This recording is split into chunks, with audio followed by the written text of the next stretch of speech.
Welcome, everyone, to Rutgers at the Voice of College Football. I'm here with my fantastic co-hosts, Gabriel Pickup and Donovan Gibbs. We got a great episode here for you tonight, but I want to start out by saying that tonight we had a special guest from Rutgers scheduled to appear on this show. Very excited for that. But unfortunately, at the last minute, Rutgers University officials advised that person not to appear. And certainly we respect that decision. But one thing I want to say is, look, we always and will always support Rutgers football and the program. But there are times when we're going to tell it like it is. And we're going to offer constructive criticism because we want this program to be better and to continue improving. And we'll always be here to support Rutgers and be honest about what we think of the program and the university. Any thoughts before we move on to the next segment, guys? I think just, as if there's any sort of wiggle room there, we always are respectful of our guests. We haven't been disrespectful yet. If there's anything not to talk about, such as the NIL deals, the portal, whatever it may be, just let us know, and we would love to have you. I mean, we're cool if you're cool. That's all that there is to it. It's unfortunate we couldn't get this guy on the show because, to be honest, I was planning on trying to get this done to start the week. It would be a great opportunity to get a different perspective on not only the football college experience, but the Rutgers college experience, especially the beginning parts of it that a lot of athletes go to, and that potential athletes that want to play at Rutgers, a lot of their questions could have been answered. Hopefully we can talk more to this person in the future unless restrictions happen. But till then, we're still going to report Rutgers, and we still have a love for Rutgers. And just right now, we're still trying to figure things out. Yeah, I mean, we would have had some damn good questions and nothing controversial. Just good, lighthearted questions. That's all it is. Yeah, absolutely. And you know what, guys? This show is all about honest conversation. You know, we want to be real. We want to be genuine. We want to talk about the good and the bad and do so in a genuine way. But, you know, we've still got some great stuff on the show here for you tonight. And, Gabe, I want to start out with you because I think the pick updates are returning on this show. So what do you have for us? Yeah, just one pick update right now, but there will be a lot more as the portal opens up, as signing day, I believe, is happening on Thursday for several players in high school, such as Sebastian Cruz. I know he's signing at Thursday at 1:15 p.m. So with that being said, officially, Devontae Anderson, who was committed to Louisville. Sorry, Austin, we snagged him from you. And yeah, I know, Jason, Coach Shiano, he doesn't want you to be watching this show anymore, so do with that information what you will. But Devontae Anderson, 3-star recruit, 247 Sports has him as a top 75 corner, which means that if he was cornerback 1 for us, he would be around a middle-tier cornerback 1, probably a really good cornerback 2. And he is a top 100 prospect in Florida, class of 2026, out of West Orange High School in Winter Garden. And I am very excited to have another defensive player who can make an immediate impact, if not a long-lasting impact at Rutgers. So welcome home, Devontae. I'm excited. Great stuff. Absolutely. So now, one topic I think we have to address, and it doesn't pertain to Rutgers football, but it's, national news. Let's talk about Lane Kiffin and what happened with his decision to go to LSU from Ole Miss. What are you guys' thoughts on that? I'm going to go first and talk about it. My apologies. It's just I've been looking at it for the last couple of weeks, whether it's on this show or on my sports radio show here at LIU, the Sports Shark Tank.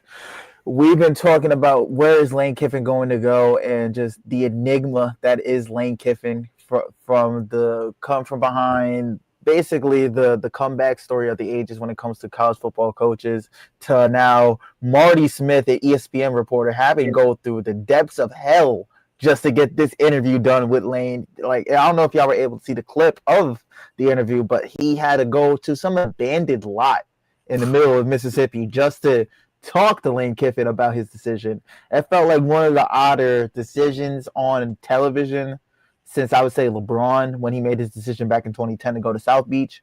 And it kind of had the same implications about that. But in hindsight, we saw what in 2023 happened to Florida State. A 13-0 team won the ACC championship even without Jordan Travis, and the committee did not let them in. They didn't even consider them a top 4 team in the nation at that time to even make the playoffs. Yeah, very messed up. What are they going to do now to an Ole Miss team that is a 1 loss, not going to make the conference championship in the SEC? They're not going to Atlanta since Alabama won the Iron Bowl and they punched their ticket into Atlanta to face up against Georgia again. And now with Lane Kiffin's news on the issue, with how he talked to athletic director Keith Carter about Keith saying it's either you stay here or you go to LSU, you can't coach here no more. Because you kind of understand both sides, because the AD is trying to prevent the potential of not only Lane Kiffin taking players from Ole Miss from the inside out while trying to prepare for the playoffs. It also gives him, I would say, more inside edge on whenever they got to play against LSU, when LSU has to play against Ole Miss again, because they typically play each other once a year. But now, Lane Kiffin's not going to be there for this college football playoff run. And they're in a situation that I can see the committee doing what they did to Florida State back in 2023. A team that's a 1 loss at this time without their head coach, who, to be completely honest, if it wasn't for Lane Kiffin, they're not in this situation now as it is to be an 11-win team.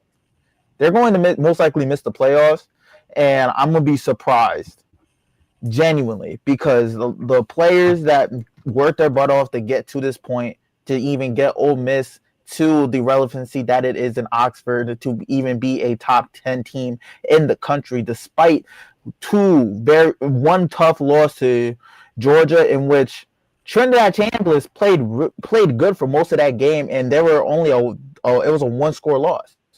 So they were just as much in it as anybody. And in a situation where Ole Miss has the offensive opportunity with Lane Kiffin at the helm to be competitive with any team that they face in the potential college football playoffs, seeing that all go to waste because Lane Kiffin got a better job at LSU, and to be completely honest, LSU is the better job. It's better for Lane Kiffin because Lane doesn't have to do all the excess work. He doesn't like recruiting. All he wants to do is call the plays and lead the team to success. LSU has that situated.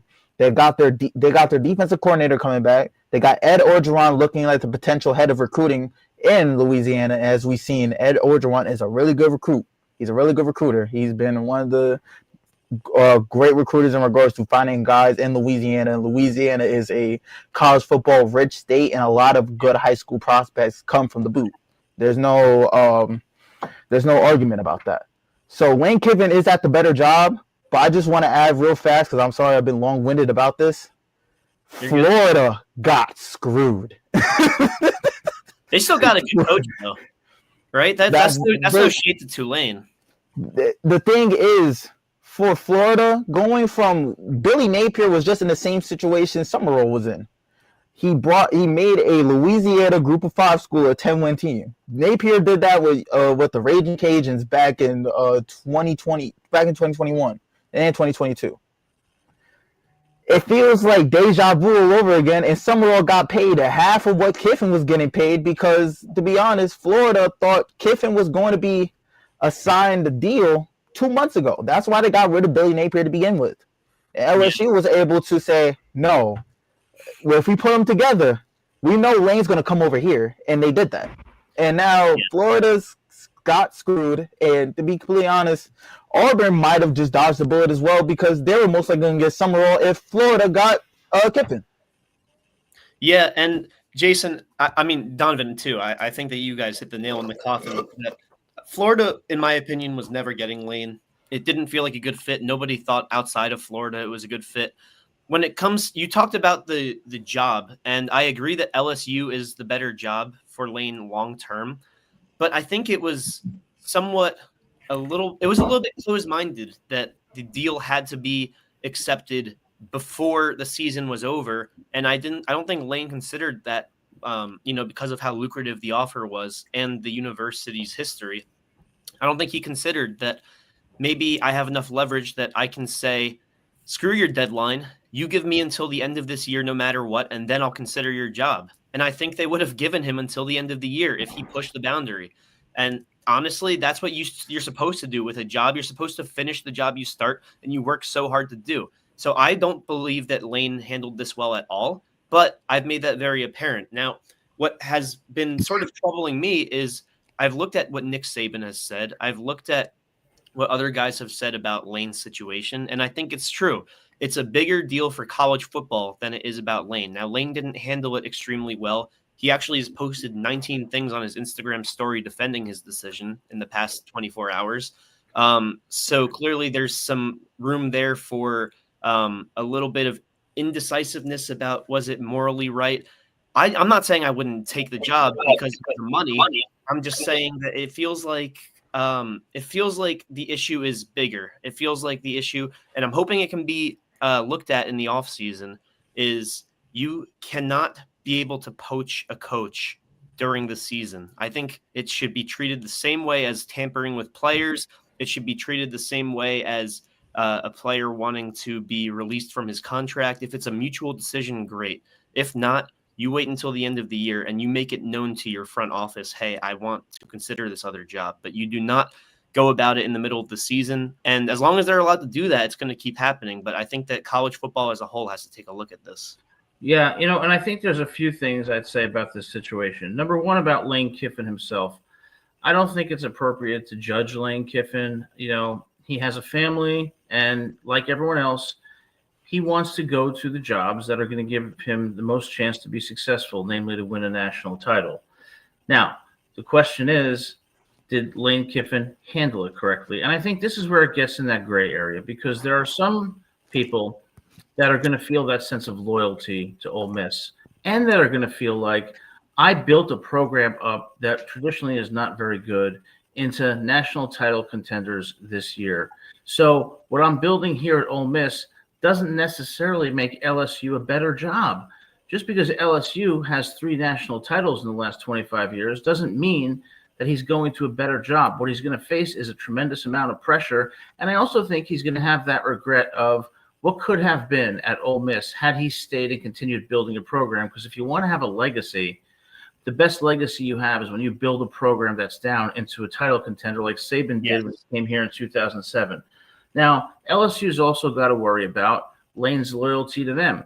At Alabama, at Tennessee, he has shown that, he is looking out for the next best opportunity. And while I won't judge that, I will say that, he is a certain type of person. There are other people who would have said, I want to be loyal to what I've started here. And when he's defending his decision as much as he is, that suggests to you that he feels the need to, because he knows that the way this happened was messy. But let's look at it from this perspective. How else could Lane have handled it? First of all, the NCAA allows this, number one. Yeah.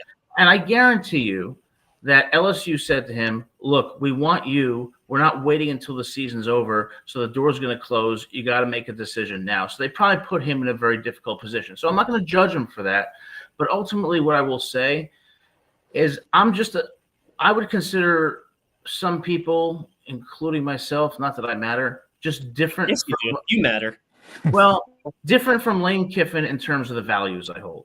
I would have been loyal to Ole Miss because I wouldn't have thought LSU was necessarily a step up, but I would have also thought about the kids, the players, and what we were building here. And when you build something special, it's really, really, in my opinion, more of an accomplishment than going to a program like LSU and doing what Ed Orgeron did, Les Miles did, and Nick Saban did.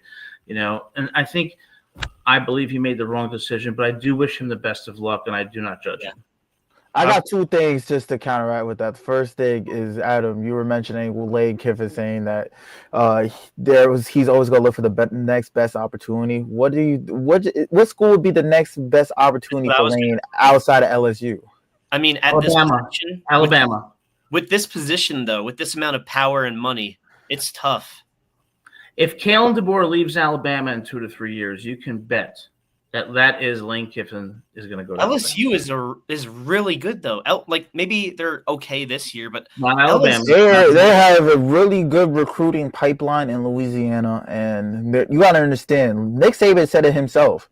He would have loved to stay at LSU. He said that he would love to be what he made at Alabama at LSU because LSU had the same type of opportunities, even more. And I completely understood why Lane left. And the second thing I want to add is Did that decision post look like a commitment post to y'all? Did what? The Lane's official decision, the post that he put out on Twitter, did it look like a commitment post? It looked like a very long commitment post. And also, my one-liner, my zinger, if you will, is Lane Kiffin's legacy would be most amplified if he were to carry Ole Miss from the trenches into a championship, and it was possible. Oh, that's my point. Yeah. And guess what? Lane Kiffin, if Alabama comes calling, Lane Kiffin will go to Alabama because that's the job he really wants. And LSU is going to watch that happen if DeBoer leaves in 2 to 3 years, which who knows what will happen. But I just feel like if you're a college football coach and you are going to have the first playoff game in Oxford and you are building a program that is 11-1 and is getting great recruits and from the portal, and you can build something that no one else has, that's the best job in the world rather than going someplace where they've already won 3 national titles. But you know what? It just seems to me that creating something from the bottom up is better. Now, I didn't expect Lane to be loyal, and no one should judge him. Again, I wish him the best. But I will tell you that the committee is not going to put Ole Miss out of the playoffs because Lane is a coach, he's not a player. He's not. They're going to. Dude, if they don't do that, it makes 2023 look even more stupid. And it was stupid. Jordan Travis was a quarterback. He was the heart of that offense. Lane Kiffin not the heart of this team as a head coach? No, listen, because he's not on the field. If you're Ole Miss, God forbid you lose to number 4 Georgia by 8 points, and that's your only loss all year. And 2023 was stupid, just like how it would be stupid for Ole Miss. 2023 was not stupid. It was so stupid. I get the they won a conference championship without Travis. They went undefeated. We just witnessed last year Carson Beck get injured in the championship game, and Georgia was still able to win. Did you see how they played in the conference championship? Florida State, they looked awful. Does that matter when you have a conference champion? That was after the playoffs. They weren't one of the 12 best teams without Travis. They didn't lose. One of the 12 best. Is Ole Miss undefeated? They went undefeated.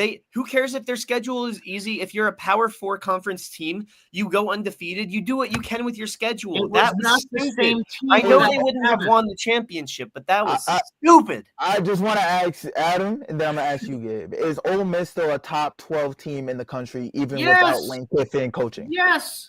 I don't know, but they should be considered for the. They should not consider lose their starting quarterback. Even if they're not a top 12 talent, they should still be in the playoffs without the top 12 talent because of how Lane Kiffin is the offensive guru for this team. It would feel like in NFL standards, it would feel like the Rams trying to play in the playoffs without Sean McVay. Don't think that Lane Kiffin is such a genius that other coaches do not have enough of a grasp on that offense. Okay, that they cannot shepherd them. They are one of the 12 best teams. Florida State was not without Travis, and that's the distinction. Plus, you got to understand what the players are feeling right now. They got to feel – do you still see Ole Miss playing as hard as it is, knowing that even with how the contract is, let's say Ole Miss makes it to the national championship and wins, that would mean Lane Kiffin still gets paid by Ole Miss.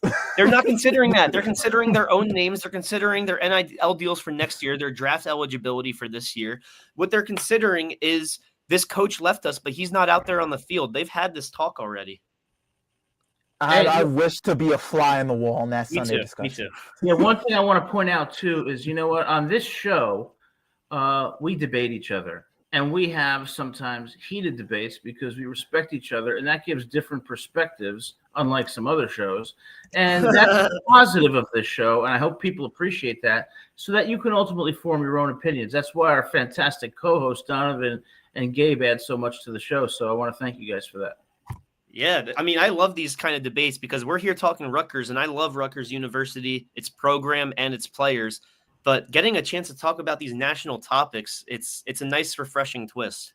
It's an important topic because it honestly affects the entire college football world just due to how coaches can just leave in an instant, and it can affect the program, just like what happened with Ole Miss. We saw coaches outside of basketball. Rick Pitino even tweeted about it, saying how, let's say if I left St. John's in March, does this team still have, is that even correct for the team? Even if is it correct for the league to be able to deal with that? And NCAA has an issue on their hands because, like you said before, Gabe, you're talking about how this is basically they ban tampering with players, and they should be considered as tampering with players. Yeah. Typically, when a coach leaves to a different school, the players come with. We saw what happened with Kalen DeBoer. Once he went to Alabama, a lot of the players that he was just with runner-up Washington, they came to Alabama with him the next year. Yeah, and most likely we're going to see Trinidad Chambliss in a LSU jersey because he's been tweeting out the Trinidadian and Tobago flag every single time he mentions LSU and mentions LSU quarterbacks. So most likely that's going to happen. The same way that it's going to happen with the USF coach that's going to Auburn. Byron Brown is most likely going to become an Auburn Tiger as well because the players typically follow their coaches. It happens in all aspects of transfer portal or in all aspects of college football. We've seen it just this year as well with Diego Pavila going to Vanderbilt and his offensive coordinator being from New Mexico State coming with him. So this should be on the same level as tampering with players because players are going to be involved regardless. Yeah, if you want to talk even closer to the Big Ten, we just got Troy Hune, who was committed to Penn State. He's now at Virginia Tech. Wow. And he was another player that was possibly considering Rutgers too. 6 days ago, ex-Penn State commit Mickens, he was joining James Franklin at Virginia Tech. I think he's got 2 or 3 others. So even in cases where they don't get poached, but they get fired and then hired once again, this happens often. And you guys, there's 6 of us or 5 of us watching right now. I want to know what you all think about this Lane Kiffin situation, about the state of college football. Is this good or bad for it? Jason coming through with all these comments. Let's hear what everybody else has to say. Yeah, and we really appreciate, we appreciate both perspectives of Gabe and Donovan. Donovan, especially since you play football for Long Island University, so you know what goes on in these programs. But ultimately, I think that when you look at LSU's schedule and you look at LSU's performance over the last few years, I don't think this was a better job. Like I've said, I think building a program into a national power like Saban did from 2007 on is a better legacy than going to a program like LSU with the hope that because of the resources you have, you're going to build a national champion. I don't think he made the right move, but that's not for me to say. And that's why I said I don't judge him and I wish him the best. And I don't think he's deserving of the criticism he gets. I do think the NCAA is for allowing this to happen in the middle of the season. But having said that, guys, the next topic is one that's probably a little painful to talk about too, and that is your thoughts on this season generally and what we're going to be looking at going forward. Because if you look at our schedule next year, it's not as brutal. We are at Penn State. We are at Northwestern. We are at Wisconsin. But we have USC at home. We have Nebraska at home. We have Michigan State at home. We have Michigan at home. We have Indiana at home. And, of course, we're at Boston College. So the really tough games are going to be at home. But will that make a difference, or are we looking at another season like this one? Is Michigan State going to be coached by Pat Fitzgerald next year? That'll be interesting to see develop. UMass is the first game. Yeah, against our good friend Harizmiak. Poor Harizmiak. Oh, Lord. Shoot. I feel confident in next year's schedule. It's honestly a less gruesome battle like this year. The only tough team I see on the schedule, of course, is Indiana, and we're going to see if Indiana is able to, one, get a lot of their players to come back, because I see a lot of draft picks. I don't see a lot of first-round draft picks outside of Mendoza and potentially Elijah Surratt. But there's a lot of players, especially on that defense, that's going to be eligible to go to the draft, and I can easily see them being day 2 or day 3 options. And outside of Indiana, USC is going to be a tough battle, but Nebraska looks like a team that could be winnable. Michigan State as well, and Wisconsin. Penn State's going to be tough too because we did just lose to them, and they'll have their coaching situation figured out, and they're still the top recruiting school in the Northeast, so they're going to be a challenge too. And you mentioned USC. Nebraska is going to be tough because I think Dylan Ravioli man is going to be back there next year. And with Matt Rule, he doesn't beat those really elite teams, but he beats a lot of those middle tier teams, and that's what we are right now. And in the Big Ten, we're sort of closer to the bottom. Yeah, and one thing I want to ask you guys is this. So generally speaking, when you look at not 2026, but you look 2 years from now, the 2027 schedule, we're at Indiana, we're at Michigan, we're at Nebraska, we've got Ohio State at home. Oh, Lord. Washington at home, we're at UCLA. So here's where I'm going with this. I see next year at best being a 7-5 season, and I see 2027 potentially being a 5-7 season. I don't get 8 next year. Us getting any better, and I don't want to sit here and criticize Coach Schiano because I have always respected him and thought he did wonderful things for Rutgers, especially in his first stint. But do we have the resources? Are we going to get the recruits? What I see going forward is the more things change, the more they're going to remain the same. I just don't see anything other than a mediocre record going forward, especially in the Big Ten. So what are your thoughts, both based on this season and what we can anticipate for the future? Next season. Oh, my bad. Apologies. You go, Gabe. Oh, word. Okay. I think that you're good. I think that we're gonna be shooting for 8 wins, and that's been my theme all year. Has been next year. Which, by the way, it's sad that my theme for this year is talking about next year. That shows a lot about the current program. But next year, we got to shoot for 8 wins and be okay with 7. Anything less than 7 is a total rehaul. 7 is sustainable, but 8 is where you extend everybody, you keep the culture, and you keep it afloat. It's a lot easier. I mean, we talked about it. Indiana, okay, I'm not the one saying this, but most people will say chalk that up as a loss. USC, a lot of people assume that USC will beat us. Penn State, we proved we can be competitive, but this is going to be at Penn State. This is going to be at what's their town again? Isn't it called college? Like State College, Pennsylvania. Very interesting name for a town. Nebraska, that's 50-50, not 50-50. That's like 55-45 Nebraska. But we can win two of those games, really. And if we do win 2 of those games, now I said this year, and all those games that I said we can win, should win, might win, we didn't win any of them. But surely that doesn't happen again, right? Surely that was a case of luck, because the year before that, there were games that we shouldn't have won that we did win. You think Minnesota? I mean, there were losses too that we shouldn't have lost, like Wisconsin, Nebraska, UCLA. But my point is that if we can beat the teams that we should beat, which we did do this year, then we should be doing better than 5-7.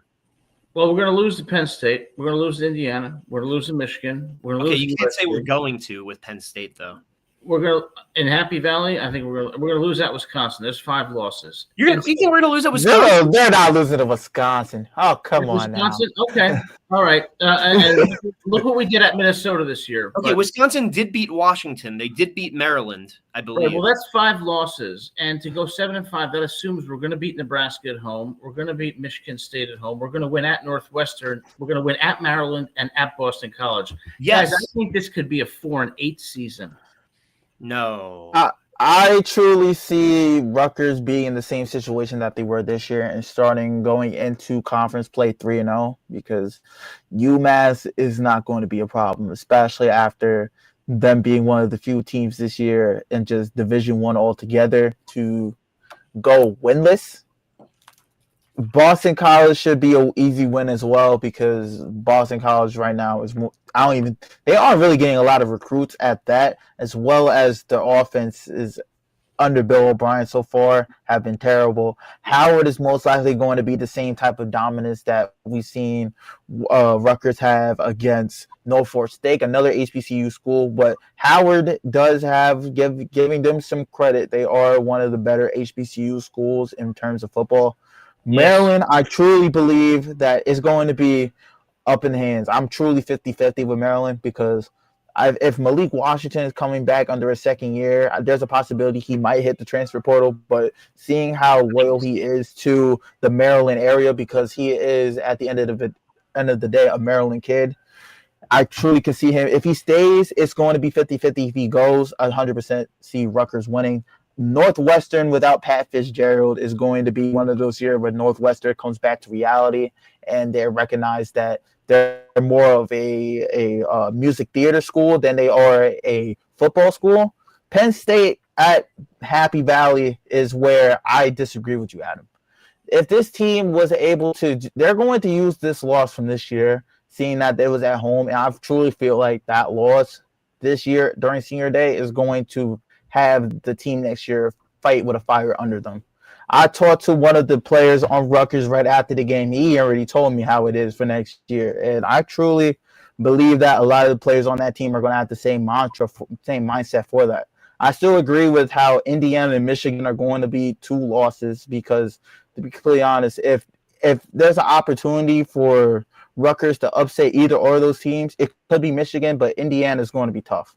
Indiana under Kirsinetti has been amazing since he walked into that office just last year. Michigan State, I see them winning. Nebraska, I see them winning. USC is going to be most likely the blowout game that we saw with Oregon.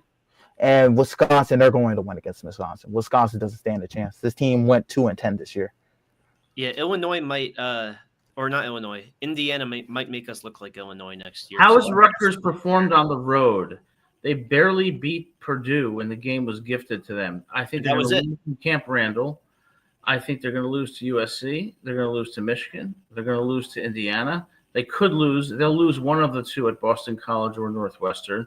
And I think the best hope for them is 6-6. Now, as far as the players go, here's one thing I want to ask you guys about. You know, I want to give a ton of credit to Ethan Kaliakmanis. I was at the game.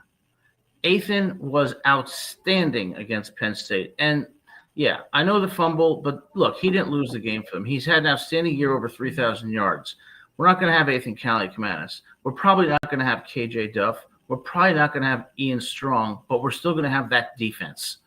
And after what I saw at that game, I could see a 4-8 or 5-7 season being quite realistic and a ceiling of 7-5.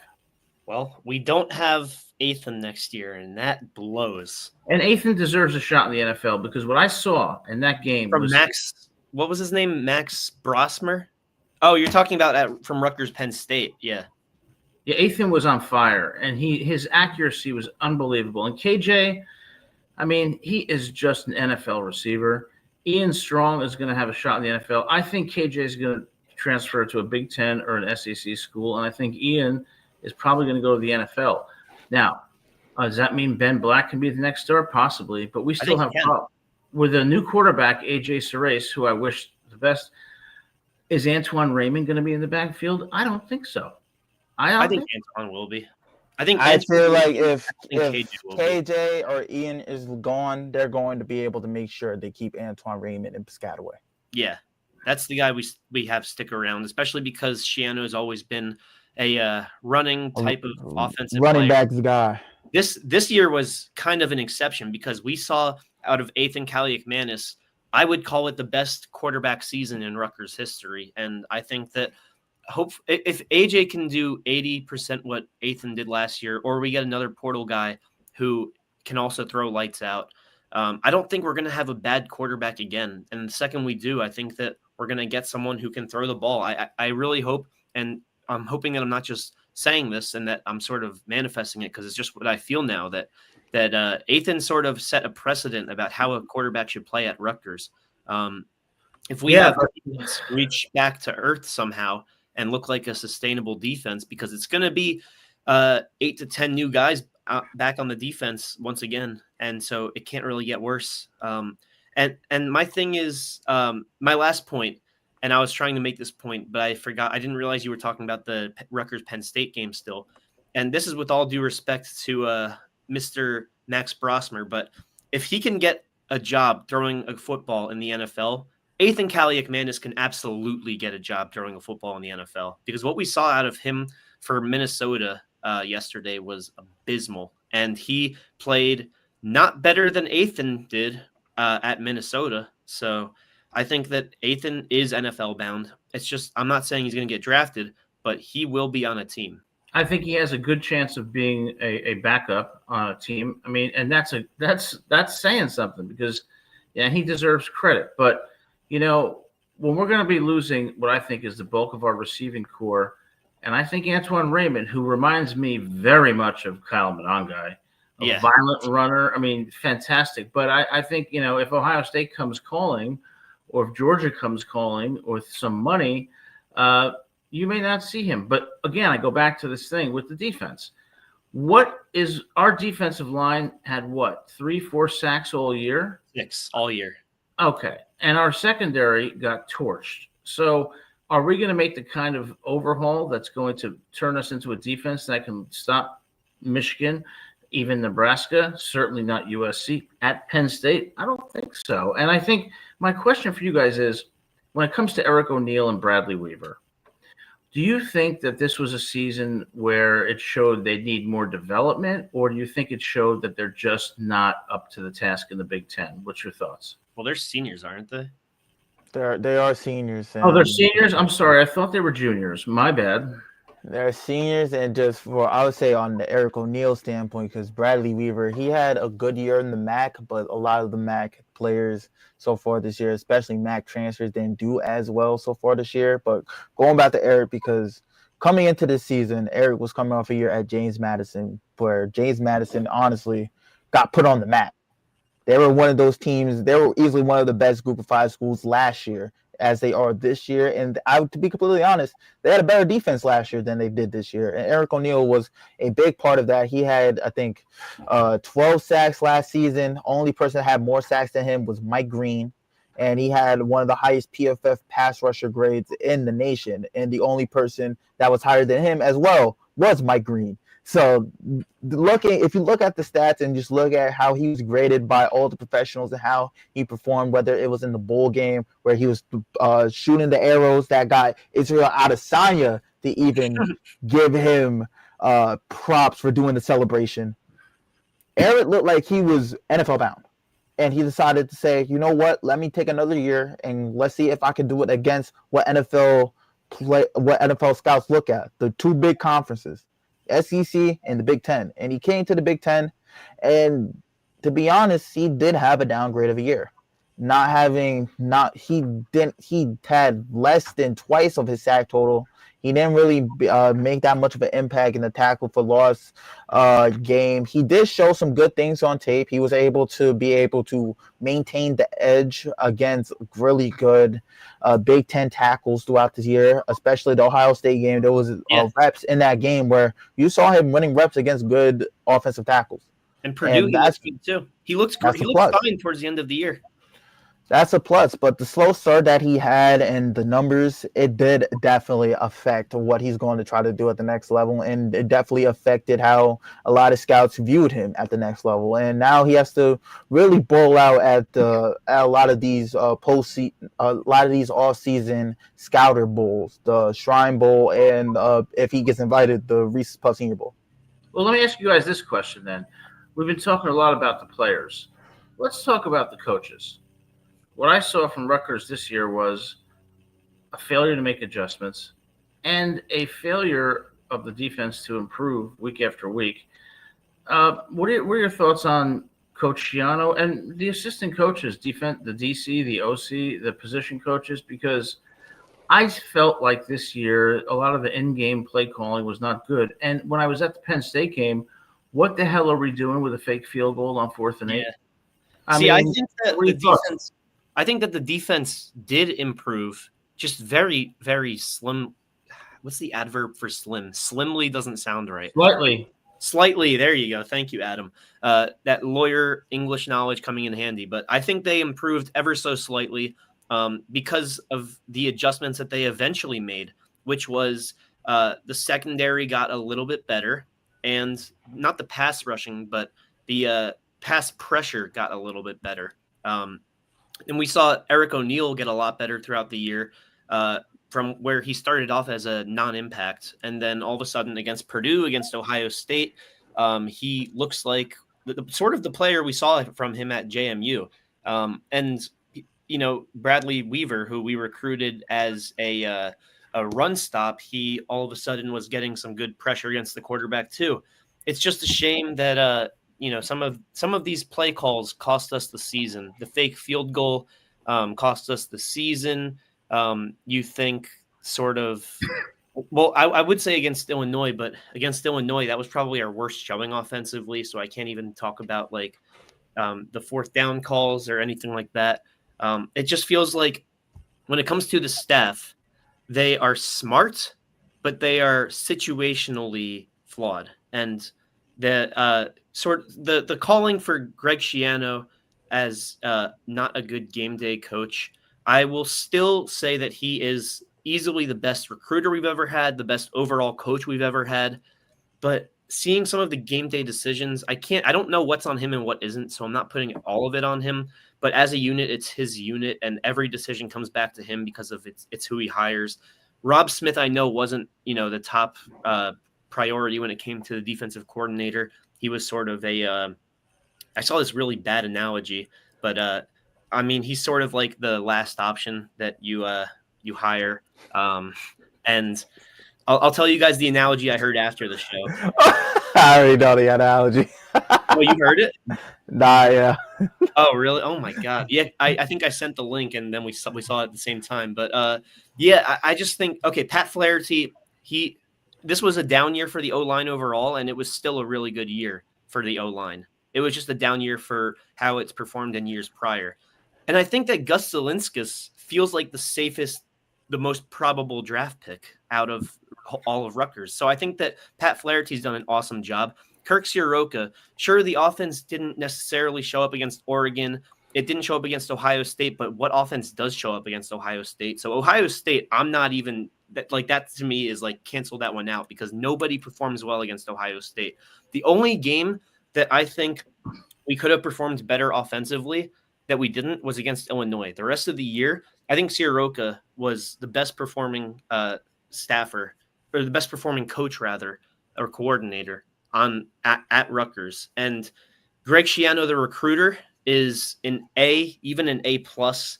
If you want to talk about sort of his Moneyball vision, offensively it worked like a gem. Defensively, I can't blame him at all, but because he had a lot of great pieces come that just didn't work out. That's sort of my take, is that the pieces looked great. Some of the hires weren't the best, but there were a lot of coordinators that did work out, and there were a couple stinkers. Not any person being a stinker, but just stinker situations. Rob Smith would not be a defensive coordinator for this team. Outside of that, I don't really have any qualms with the coordinating. Well, I think you have to look at a couple things, which is what was their player evaluation criteria? Because they clearly got people from the portal that did not perform. And when it comes even to the offense, if you look at the offense, they still were inconsistent. They were inconsistent in the second half against Iowa, against Washington, against Minnesota. Certainly didn't perform against Ohio State and Oregon. So when you say the pieces were there, I think some were, but I think there were too many deficiencies. And that goes back to recruiting, player evaluation. It also goes back to coaching in game. I mean, I'll give you one example. It's 4th and 8 against Penn State. Now, how in God's name is Jay Patel going to get 8 yards? Who called that play? And where Jay Patel's going to run for over 8 yards against that Penn State defense? Here's the thing. Schiano decides whether you go for it or not. It's the play calling isn't him. That's Sieroka, but the decision is Schiano's. Well, that's my point then. What was the rationale behind that? What was the urgency behind that? I mean, if it was 4th and 2, maybe. But we saw this happen last year, guys, against Nebraska, if you don't remember, when we tried another fake field goal that failed. Yeah. And, I do think there are some questions with the coaching decisions, but I think the overall problem I have is with the culture of Rutgers football, where we find a way to lose instead of finding a way to win. Yeah, and you talked about the 4th and 8 thing. I think what was even more crucial was the 4th and 1 decision to have Ethan fake it off to Raymond and then run to the left and have to hurtle over 2 Penn State defenders and then show up 2 yards short of the first down mark. Because to me, like at least with the fake field goal, there's the chance to catch them off guard. Ethan looked a little bit like he was running better against Penn State.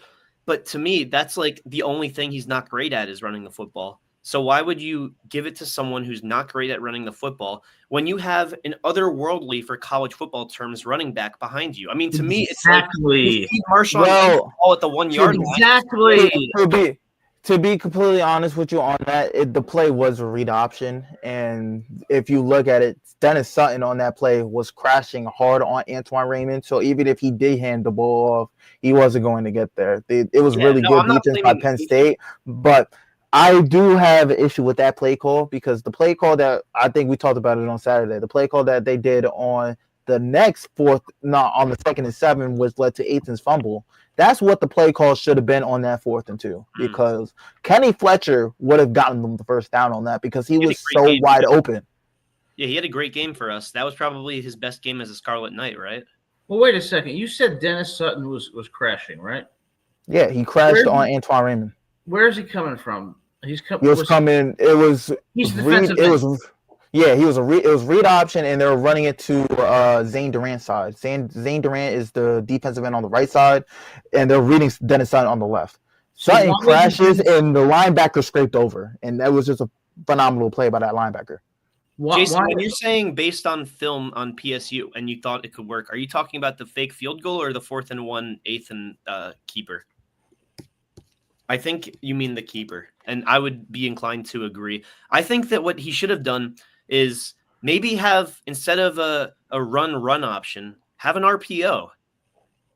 If you don't see a lane for Antoine to run in, run slants with your, with Strong, with Duff, and have DT and Ben Black out there. Make it a 4 wide receiver run play option, run pass option. That would be what I would have done. But I'll tell you what I would have done. I would have done exactly what Michigan did against Alabama in the Rose Bowl on 4th and 2 in the 4th quarter when they brought Blake Corum out of the backfield into the flat. I would have done the exact same thing with Antoine Raymond. Yeah, my take on it. My take is the same way that I said before. That 2nd and 7 play would have hit on that 4th and 2 150%, because we ran that here, and that was the easiest first down play that we've had in our playbook. Well, Donovan, you may have a future as a coach in college football, because you make a lot of sense, man. Appreciate it. It's just I'm looking back at the highlights of that game right now. I'm looking straight at that 4th and 2 as well. Why are you torturing yourself? Because I'm just making sure that I'm not talking out of my ass when I'm saying that Dennis Sutton was crashing on that read option, and I'm looking at it, and he's heading down the line. He almost tackles both Aiton and Raymond, so it forced Aiton to hold on to the ball. So why don't we have max protection with a running back that's accounting for him? You know what's funny? We started this segment off as how do we think the coaches did this year? And now we're going play-by-play for the Penn State game, talking about what went wrong. I guess I listened to Donovan because Donovan's a Division I player. I guess that's fair. Competing against the Florida Gators. So when it's about the opinions, I tend to defer to Donovan and you, Gabe, because I'm just, an outsider. I don't want to be a player no more. Well, you're a New York Knicks fan, actually, so that's a problem. But no, I'm just kidding. That's the 12-6 Knicks, buddy. Yeah, well, I mean, what about the New Jersey Nets? New Jersey. I wish they were the New Jersey. They would be more successful if they did. I used to go to Nets games in the 80s at Brendan Byrne Arena when Michael Corrin was playing. But that's neither here nor there. So, guys, what do you think in this offseason? What's going to be the priorities for Rutgers? Transfer portal, and it's going to be defense. And luckily for you, since Rutgers and Long Island University somehow, some way, for some reason, Coach Ron Cooper and Coach Greg Schiano are on such good terms with each other, I surely see a couple of players that are hitting the portal from my school that could make an immediate impact on Rutgers' defense. And the first person I just want to share the floor to is my man Jalen Bell. My dog J Bell for short. You can call him the Hammer. He's transfers, Jalen the Hammer, because he lays the boom. He's hitting transfer portal with 2 years of eligibility, a 6'1", 193 safety. in this past season, 73 tackles, 7 tackles for loss, 2 forced fumbles, 2 interceptions, and 4 pass deflections. That man was playing like a player possessed out on the field. This was just our final game of the year where he had 16 tackles. 16, you said? 16 tackles, forced honestly a game-changing fumble at the goal line. And Jay Bell, throughout the entire year, he has had a good nose for the football, and he's been a player that's going to lay the boom. He's had devastating hits throughout the entire season. I just think of the hit that he had against CCSU, where Central Connecticut tried to get him kicked out the game for targeting twice, and they were both clean hits. So he's an amazing player on that regard. My second player that I want to look at is Raf Fazzolino. He's a linebacker at LIU, and he's didn't play to finish off the year, but he can play as well box safety because our defense has had him drop into coverage multiple times, and he is a really good coverage linebacker.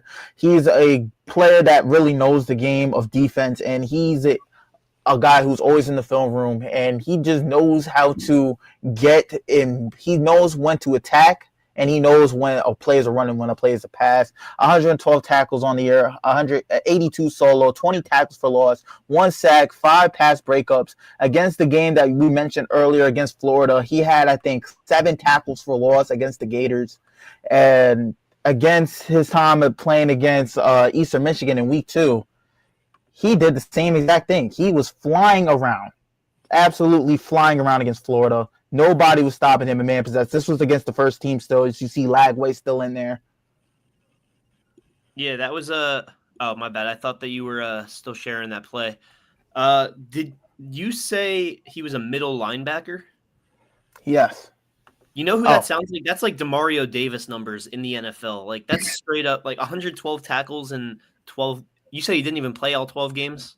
No, he had a shoulder injury to end off the year. The last game that he played was Duquesne.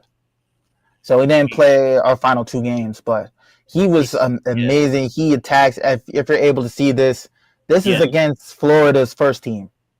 Sideline to sideline, fills up the gaps. He's able to scrape, and his pursuit and the way that he takes angles on tackles is absolutely phenomenal. So I truly believe that 2 of these guys, whether it's in the run or in the pass, they're going to make an immediate impact if Rutgers looks at them. And hopefully this is an opportunity for any Rutgers scouts or any fans of Rutgers that watches and wants to repost the film and send it out to these coaches.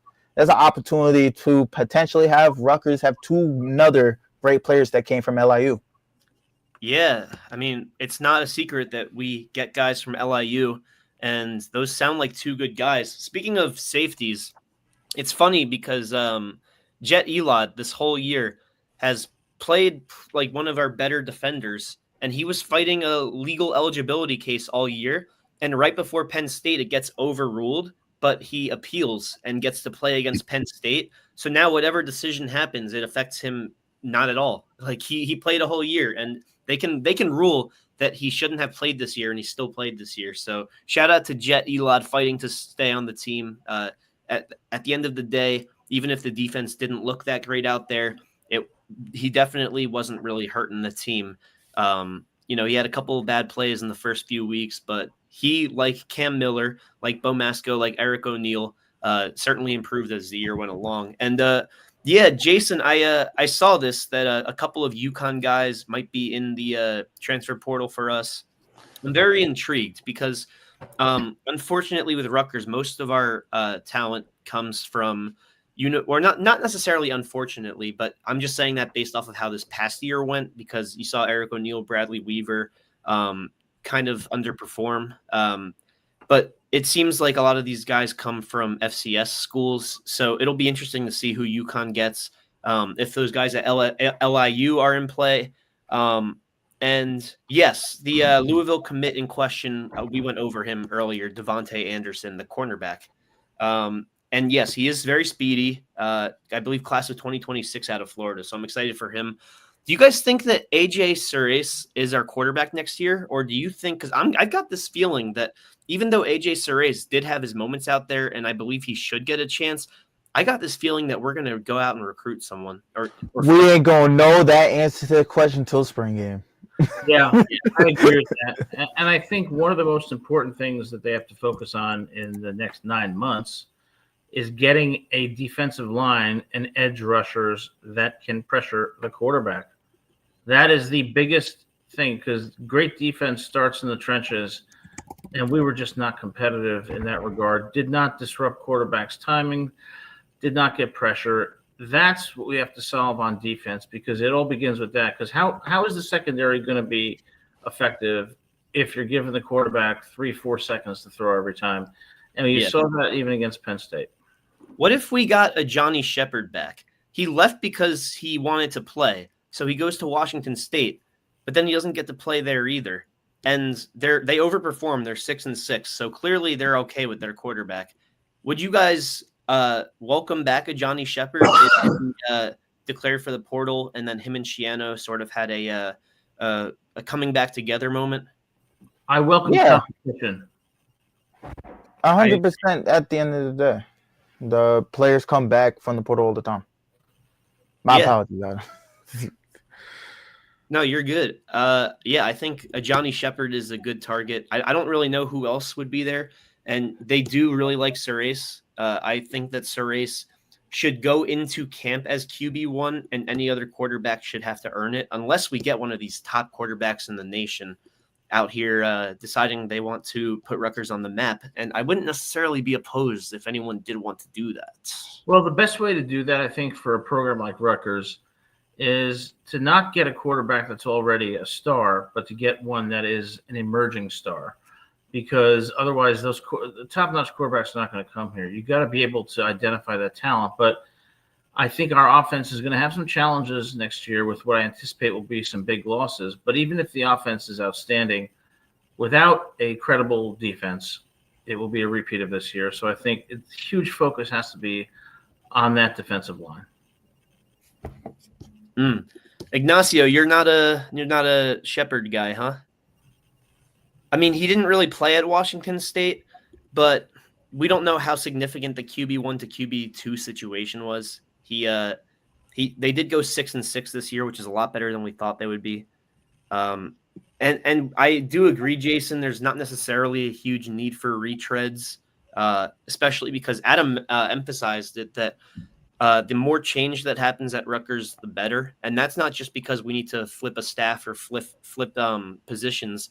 It's because you're always looking to change, especially with NIL being so prevalent.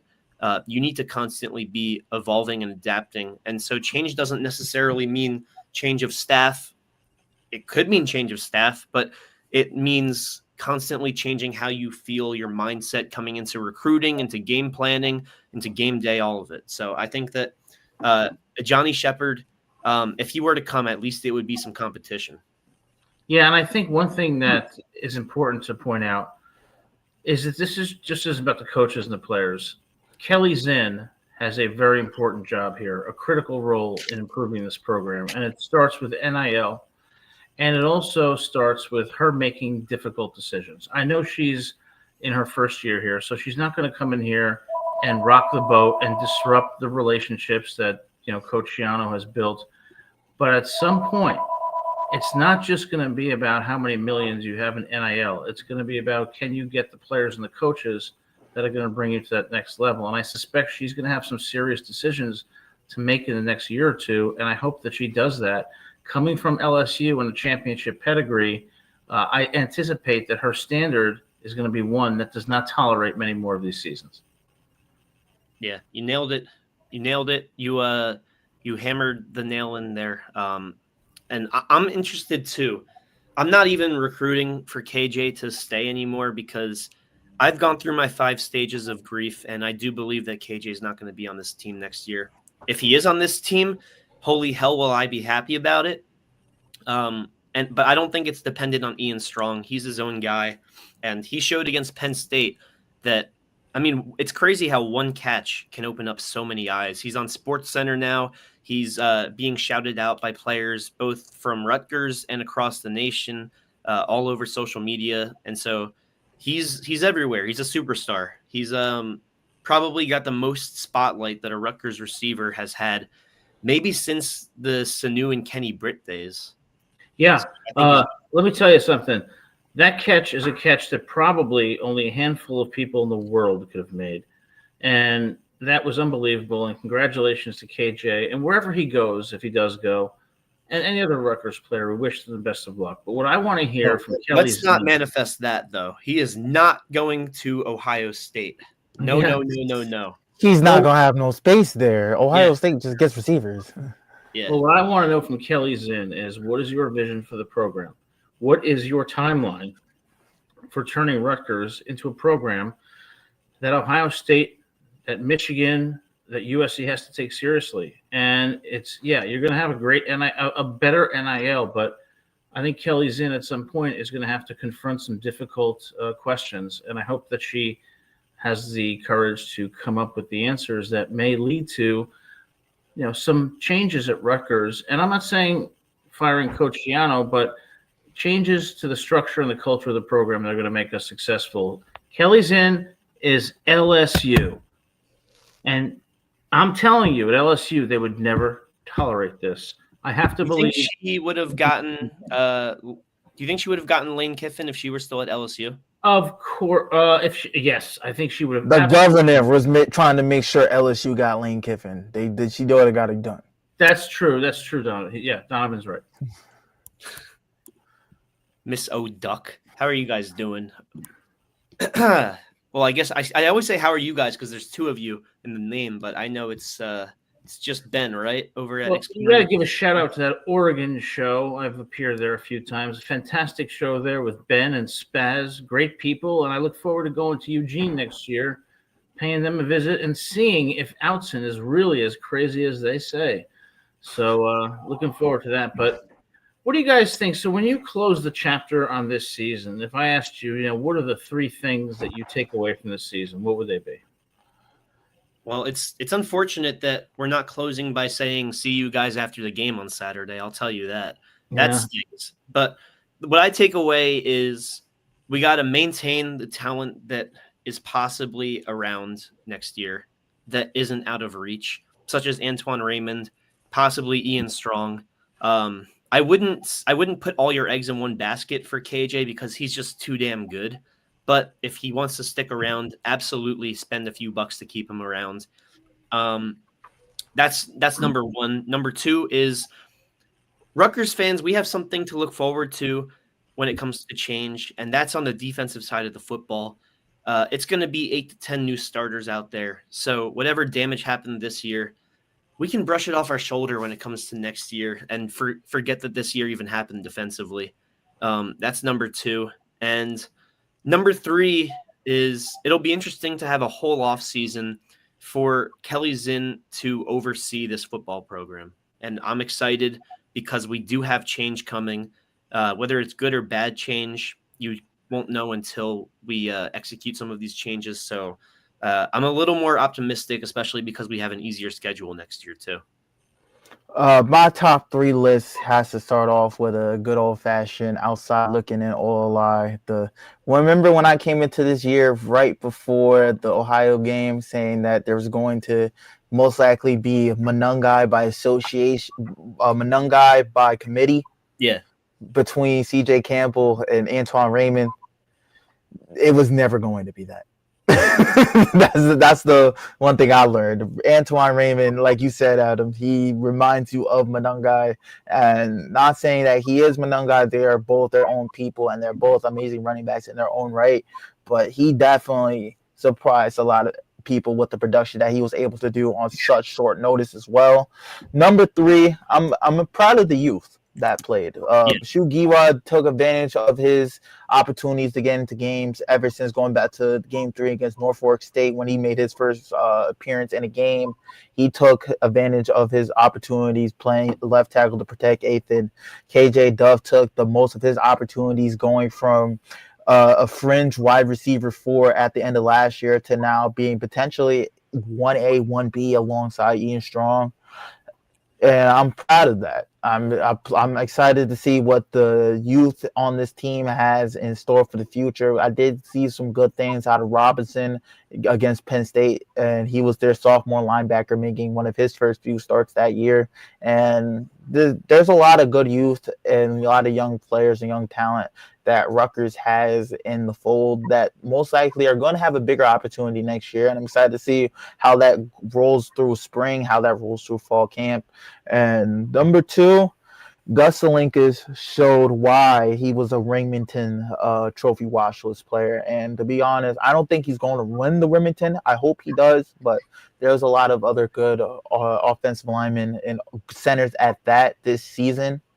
And seeing how Salinkas was able to play against all the tough competition, really rarely gave up any sacks on the inside. A lot of the sacks this year were just edge pressures due to the offensive combinations of whatever it was Taj White or Mashoud or Taylor Needham at that tackle position. The tackle position was very, very weak this year. And when it was able to be intact and healthy, they were a strong unit. But outside of that, there was a lot of sacks that Ethan took, primarily because it was just not a lot of strength on the edge. We needed Dante out there. Number 1, I will say that the offense stole the show. Yeah. We all were saying that the defense was going to be the X factor of this team, and really said, do you believe Ethan was going to be able to step up from a year where just last season he had a 55% completion percentage, which is not something to shine bright at in 2025 when the quarterbacks are throwing the ball more and offenses are being evolved to have quarterbacks to have at least a 60% completion percentage due to a lot of the RPOs, short throws, and just more emphasis on just receivers having to do more after the catch than quarterbacks having to throw the ball deep. Ethan was able to step up. KJ Duff was able to step up. Antoine Rim was able to step up. Ian Strong was able to step up. We didn't really see DT Sheffield have a really good year as well, and that was kind of saddening because he started off hot the first 3 games. His first catch was a 60-yard touchdown against Ohio.